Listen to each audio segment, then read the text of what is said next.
Hello, friends, and welcome back to the Miami Book Hub. This is now episode 19.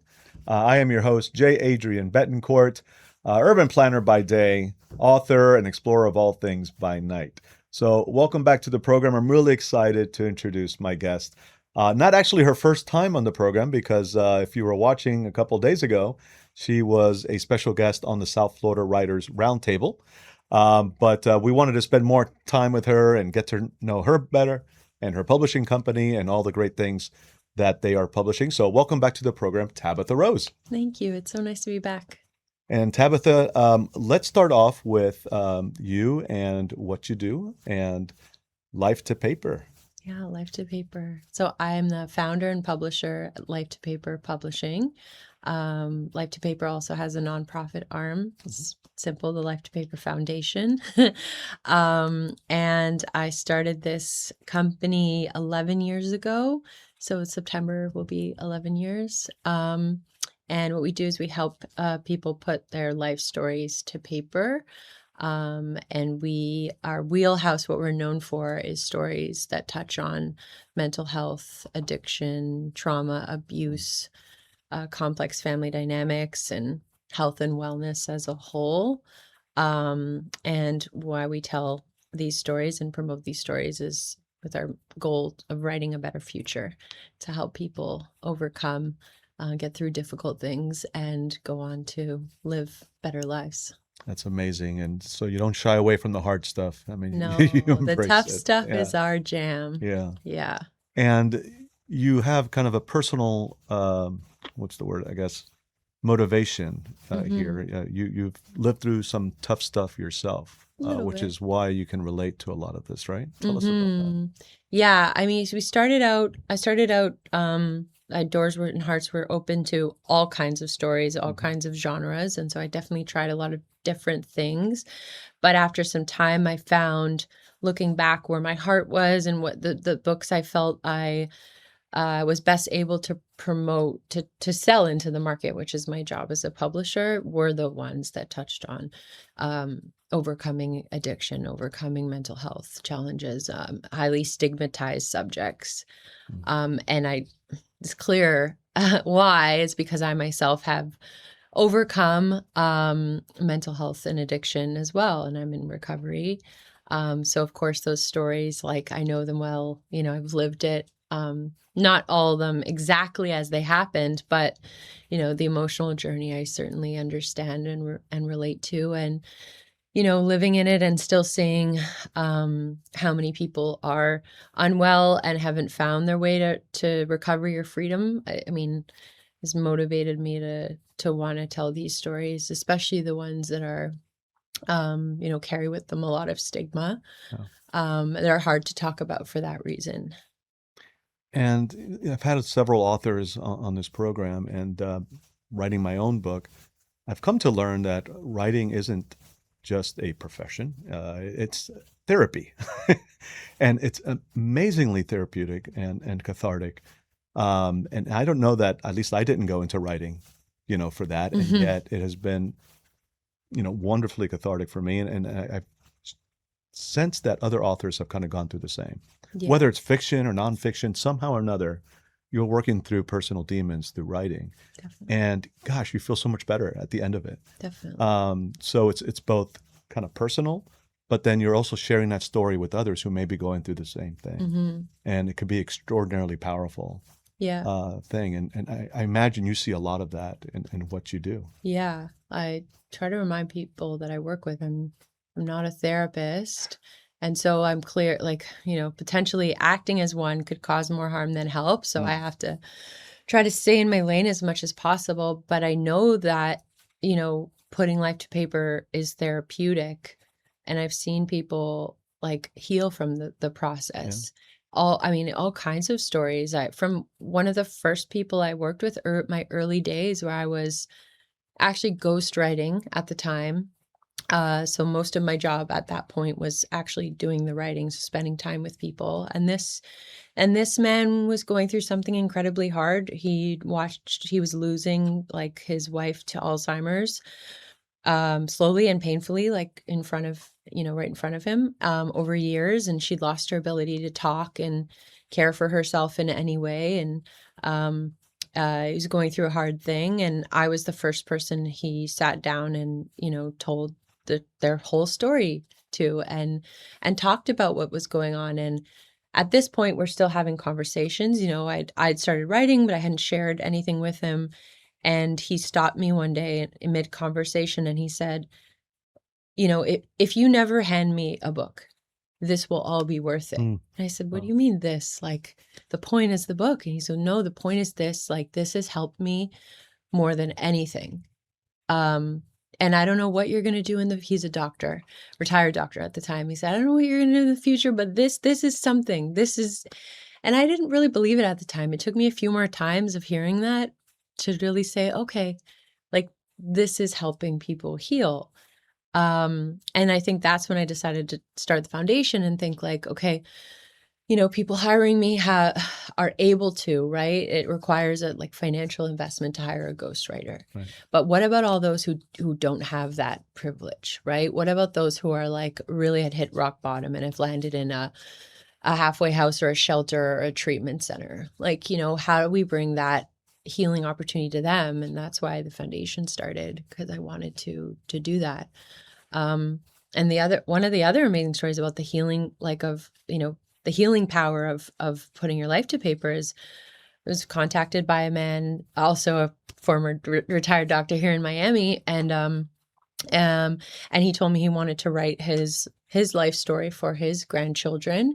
And he was in the midst of doing that. And he didn't know if any of them would care. And so that was, kind of broke my heart a little to think he was writing a story and hopefully they would read it, but probably not. And that's all he told me. And I read a bit about it. It was an interesting story of where he came from and his career. And he would, tell me, he'd send me an email and say, here's the final manuscript. And then a couple of days later, he'd say, hold the presses. I've got more to add. And this happened for months and months and months. I started thinking, this guy's never going to finish writing his book. How am I going to get it out? He just keeps writing. And that's all I knew. I like to form personal connections with the people I work with. So he'd mentioned that he said it was a group for old folks that he joined to do plays and drama. And they were performing. And I said, I'd like to come. He said, really? I said, yeah, I'd like to come. So I went, and there I met his wife. And she pulled me to the side and she said, I don't know if probably hasn't mentioned this to you, but he has Alzheimer's. Mm-hmm. I said, no, he's not mentioned it. And there was no indication based on any of our conversations that this is the case. And she said, yeah, I figured he didn't tell you, but I just wanted you to know. And so the cat's out of the bag and I know now. And I said, knowing this, I went about things a little differently in terms of the pressure on completing the manuscript. I felt like maybe he was writing because that was helping him kind of combat the progression of the disease. Yeah. And I realized, and he realized it was writing his life story became his defense against dementia. And that they tell you to do crossword puzzles and everything. Write a book. Yeah. And he didn't want to stop because he feared when he stopped, then it would take over. So I said, I don't care if he writes for the rest of his life, if this is helping him, right? Just let him. And then I had this moment of wow, this is really, now we have this proof, right? That it's life story writing is helping him, not have Alzheimer's take over. And it was really powerful. And it became the title of the book, My Dementia Defense. Mm-hmm. And I got an email from him a few months ago and he sent it to a whole bunch of people in his life. And he said, I wanted you, he'd been fully diagnosed by the head of the department and everything here in Miami. And he wrote an email saying, I've just got confirmation from my doctor. I no longer have Alzheimer's. Wow. And he said, there's two potentials. I was misdiagnosed or I've healed myself. Yeah. Basically. And he goes, I want to believe that's the case. That's incredible. And that was the last thing I've heard from him. So to the extent that this could potentially, take up arms against insidious disease like Alzheimer's is pretty incredible. Wow. I imagine someone has studied this, but if not, You could be on Must the be. cutting edge of this. Yeah. Um, one thing I pick up from you and is incredible empathy. And I think you were destined to do this. I believe in destiny and fate. And perhaps in order to do this well, you had to go through your own struggle, right? Have you ever I would Yeah. imagine you've had those thoughts that you are doing what you were meant to do in this world, but you had to go through that first in order to do it properly. I think so. Because I remember going through what I was going through in like the darkest days. I don't think there was one rock bottom. I think there were several, Mm.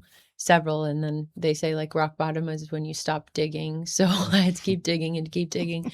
But I always knew better. And that's what was gave me that such a mental twist, is that while it was happening, I remember feeling like, why? Like, this is so weird and I know better, but I can't stop. Um, that's why I think a lot of it came with a lot of shame, because, I see other alcoholics and addicts, and it seemed like they just lived out loud. I am who I am, and this is what I do. And I kind of envied them because I couldn't be like that. Because part of me was like, I can't fully just embrace this lifestyle. Like I'm fighting it. I'm really still fighting it. And I remember being, yeah, so confused and felt so alone. And, yeah, why is this happening to me? I swore this wouldn't happen to me. I knew it happened to my father. I knew a little bit about that. And I swore it would never be me. I could be anything, but I'd never be that. And here I was. And I hope now it helps me do my job better, connect with people, like give them a safe space to tell their story, to share things they've never shared before, and share the parts that, often people come to me and they're like, okay, I'm going to tell my story, but I'm going to tell this version. And they're pretty sure about it. And then we get to a point where, they'll tell me, wow, I swore I wasn't going to share this part. I wasn't going to get Yeah. into this. And then they see the value of sharing it. They think about And the then they're so person happy who's they, there. Yeah. And often those are the parts that people relate to the sure. most. They're the parts that people say, I thought it was just me. I'm really happy you shared that. And that's happened with my story too. All the weird parts that I swore as they were happening, I was burying, like never, never, never. Those are the parts that when I found the courage to share about, have been the ones that people really connected with the most. Yeah, you hit that the truth. The truth hurts, but it's in that struggle that we evolve, right? I mean, I personally think that's why we're on this planet. Mm-hmm. You know, Mm-hmm. what is it? Life is the school, love is the lesson. Oh, I And it's like the that. school of hard knocks. Like you really have to experience, the harder things Yeah. to really get to a point where you evolve. Mm-hmm. But the first part is, kind of tackling it head on. Yeah. What we do as humans is we bury it and we bury it and bury it. I believe over multiple lifetimes, but Mm-hmm. you know, through Yeah. writing, you're able to finally kind of tackle those things. Mm-hmm. And in that honesty, you release it Mm-hmm. I and heal believe, others. yes. And I believe in like there's evidence about the emotional processing.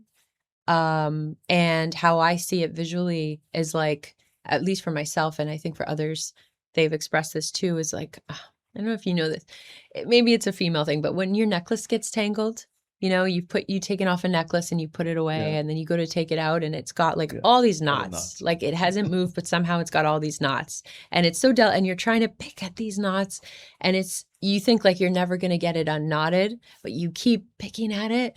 And then, almost to the point where you're like, I think I'm just going to throw it away because I'm never going to get these knots out.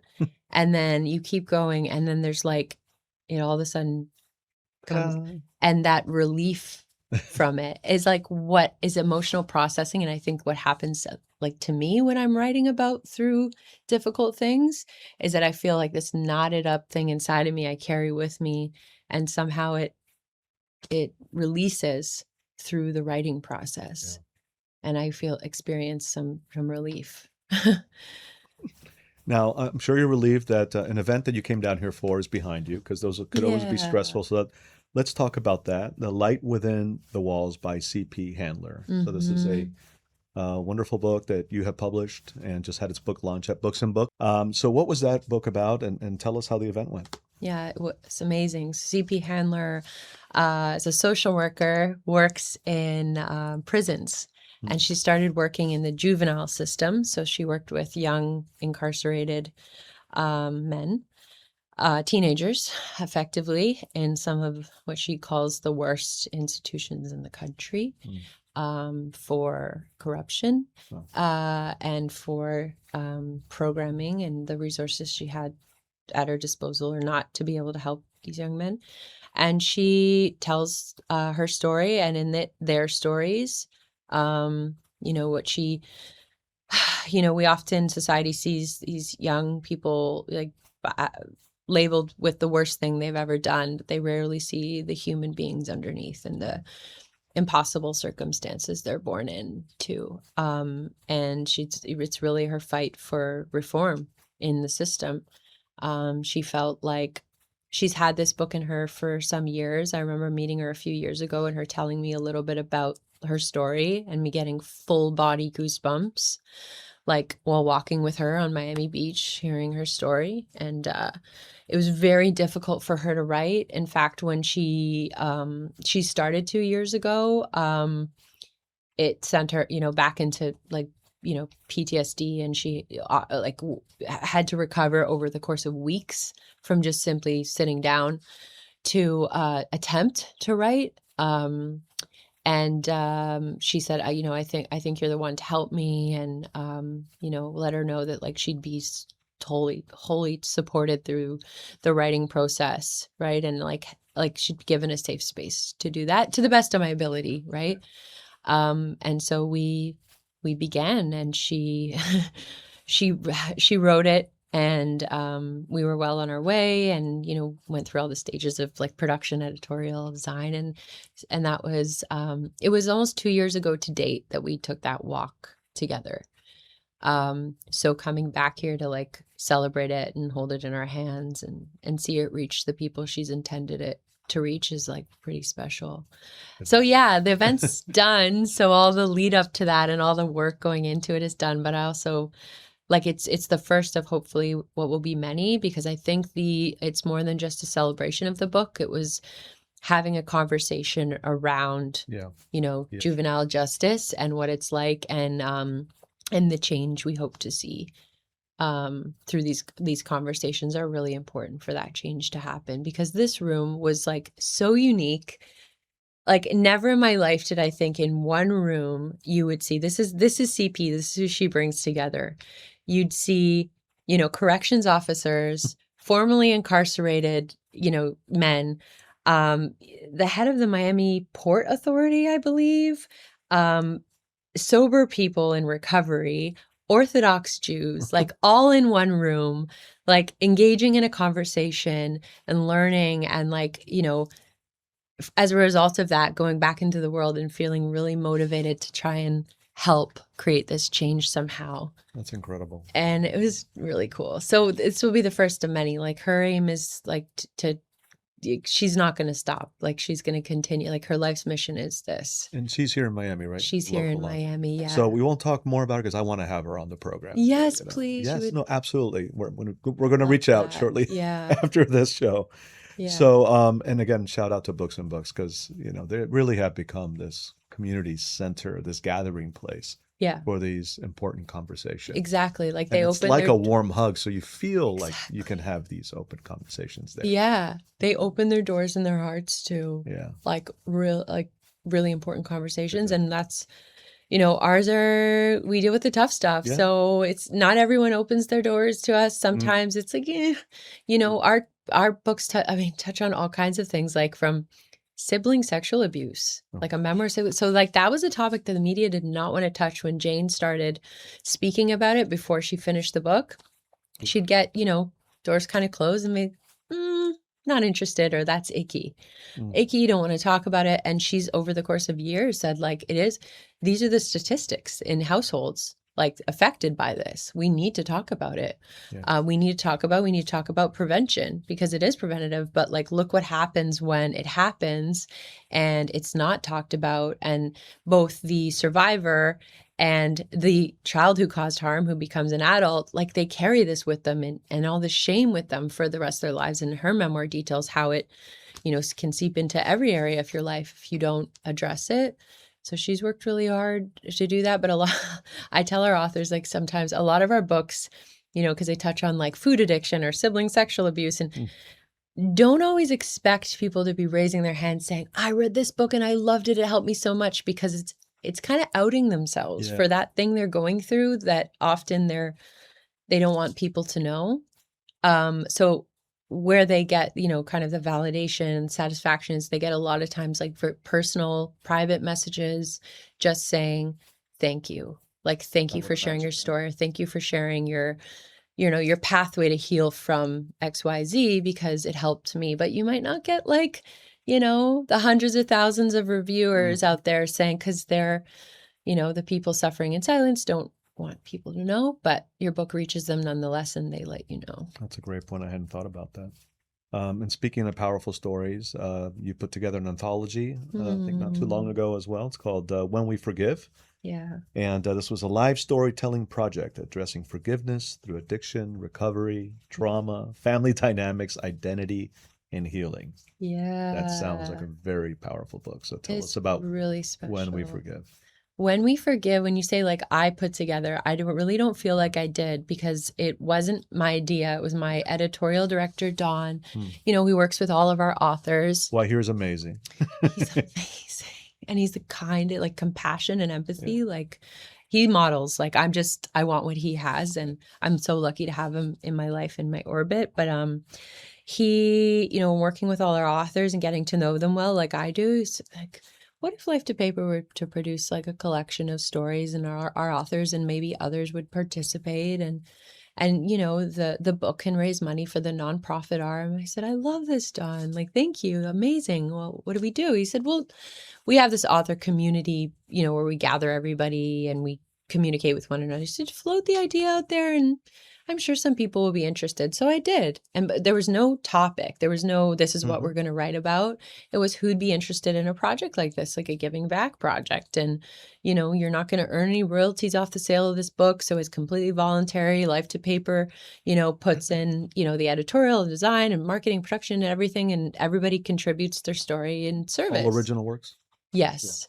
And of course, our community, oh, I would love to, I would love to. So we just gathered everybody and we started having conversations, and I started, thinking of different people who were outside of our community, but maybe, I'd heard them share their story a little bit, or I had a sense they might have something to contribute. And through this conversation, we landed on forgiveness. That's what kept coming up, It's the common thread, right? Yeah. the common thread. And we said, okay, who are we here to help? We're here to help the person who feels like forgiveness is impossible right Mm. now. It's extremely tough to talk about. And whether it's forgiving somebody else or being forgiven for harm they've caused. Some of the stories talk about being the one who's caused harm and being in need of forgiveness or desiring forgiveness. And the weight, it carries not having that and having found it when it was incredibly hard. So everybody was on board. So then we went off, we started writing. And Don, supported us and guided us. And I did as well, like helping facilitate, the project and the timelines. And everybody participated, like contributed in a different way. So from editorial to design and so forth. And the book came to me and it was like, whoa, I really love this book. Like the people really I mean, in service, but really laid themselves bare with these stories and like tough stories. Mine too was a tough story to tell. And I was the last person to submit my draft, like so embarrassed. Like I'm the publisher and I'm like the last through the door. Cause I'm just like, I wanted to tell a story where I had a moment where I know forgiveness happened. So I could build it around that moment. Um, In where, this where case, was it you forgiving someone or being it forgiven? was forgiving my father. Um, and why it was tough is because we don't have this perfect relationship today where forgiveness has happened and run off into the sunset. It's Right. not anything like that. But I've forgiven, I've let go of the past and it's given me a lot of freedom. And there's certainly more that I need to forgive. And I need to forgive in spite of never receiving an apology from him, but I have to forgive anyway. Like Yeah. I have to forgive, like it's a life-saving mission for myself because I know that for me to stay well and stay alive, stay sober, I need to let go. And I found a way to do that, but I treated it like, a mission to save my life, Wow. to keep what I had, which was finally like freedom and peace. You And seem very at peace, I have to say. lately, yeah. Especially with the event behind you. Yeah. Well, now I know what peace is. I think I Yeah. heard people talk about it. I'm like, that sounds nice. I don't want to, because even though I think it's finally finding a place now where people always used to tell me, you're so calming. Mhm. That hasn't changed outwardly, but I'd always look at them puzzled because I didn't never felt that way inside. Like you see me that way, this doesn't match the inside. I think I've come to a place now where the outside matches the That's great. inside, or at least I'm closer to that. Yeah, you might experience me as calm and I feel that way most days. I could still get all twisted up real quick, but Sure. I feel like I have tools You have for coping that. mechanisms. Uh-huh. Absolutely. Mhm. And I know what peace is now, so I think I know that that's now the goal And you've learned so much just from what you do. I mean, it's from the people. you've got your own therapists and they're your writers. They are incredible. Like one of my authors, I honestly feel like it's really interesting our lives. Him and his wife weren't able to have children, so they don't have children of their own. He got sober the year I was born. And so I always think about like, what if, I was like plucked into that family and that was my Mm, parents and my father had gotten sober when I was mm, born instead of like when I was 28 sure. and you know, and I'm sure he thinks too like what would it be like to so we've had a lot of those conversations and he has sort of become like a father figure to me. And to the extent that like I just mentioned I had like I love music, but I want to learn how to play the guitar. And I set up an event for him, an author talk, and he opened his trunk and handed me a guitar. And he There you said, go. here's your guitar. Like, that's so nice. And like in a couple of weekends, I'm going up to another one of our authors and her husband, they have uh, like a lake house in Canada. And we're going up there with the dogs and spending the weekend with them. It's like I get these like incredible people in my life, What an incredible like life. Yeah. friendships, Yeah.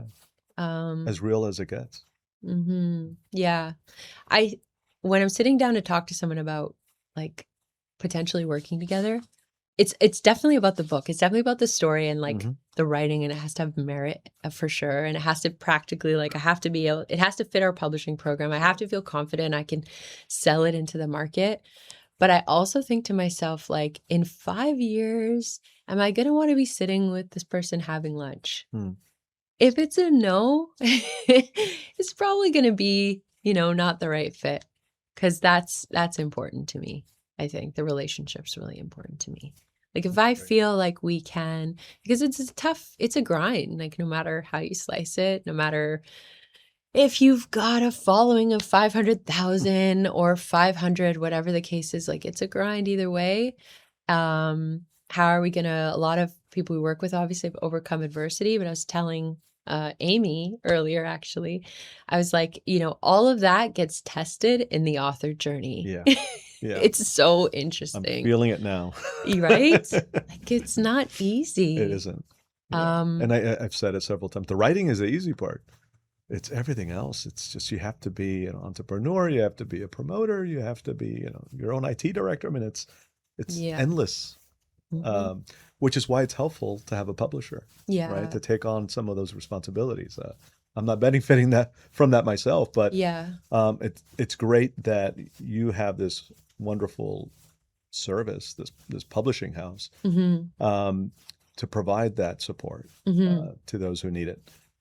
So, in the few moments we have left, tell us a little bit more about um, your publishing house and other than the subjects you touch Mhm. on, what else makes it different? I understand you're a hybrid publisher. What does that Yeah. mean? Hybrid is And if the someone is interested in maybe reaching out, they may have one of these types of stories uh that they think you can help them with.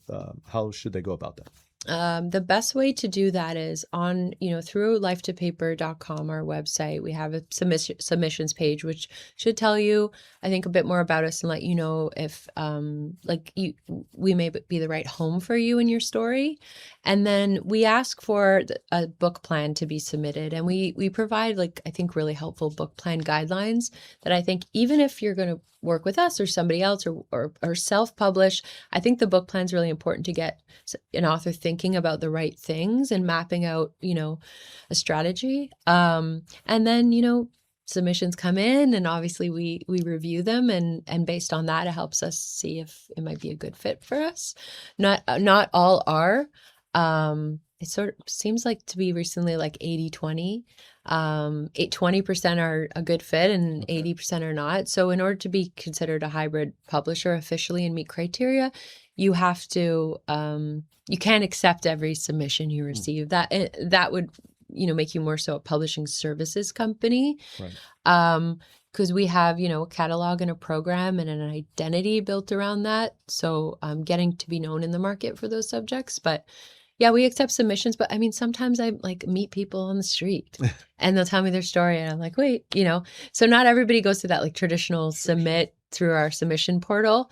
But I will suggest those people I meet that I feel there's something there, to put forth a book plan, because I think it's a prudent exercise for any aspiring author to go through. No literary agent necessary. No agent necessary. Reaching out directly for sure. I think a lot of the appeal, or why people do the hybrid solution is because a lot of people who look at the traditional pathway and they look at, okay, what's the timeline going to be from now until my book's in the world? And that looks like, if it ever gets if is a lot of ifs, and it's a lot of waiting. And I think those that want a professionally produced book that's going to compete with the big five and sit on shelves next to them, a hybrid's a good solution. But it also requires, on the hybrid model, the authors investing in the cost to produce their book too. So it has to make sense for them that way. But I think the hybrid solution, the space is just growing more and more. And I think in an industry which can be known for gatekeeping a little bit, we're like banging at the gates, and they're like, we've got their attention, and they're like, I don't think we can hold back much more. Like they're coming through, like we're coming through the gates, and it's hard to ignore because there's some incredibly successful, and self-published books, hybrid and self-published books now, where it's like you can't ignore, right? And when you have, I think the most interesting news piece was about the Taylor Swift and self-publishing. In my view, she didn't self-publish. She created her own publishing company, sure. Right? It's not exactly that, but she said, I can hire all these people and put a team together and the infrastructure together, and get this out into the world and have like creative freedom. And I think similar to our model, like authors like having that creative freedom, but also working with people, like co-collaborating with people who care.